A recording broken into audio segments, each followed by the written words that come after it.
There was a very visible wall on the side of this building, and it was an opportunity to make a statement about pride and prominence and power and control and fear.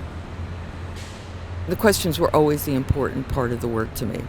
The questions were always about values and control and power and who laughs last and who dies first. These were always the prominent concern for me.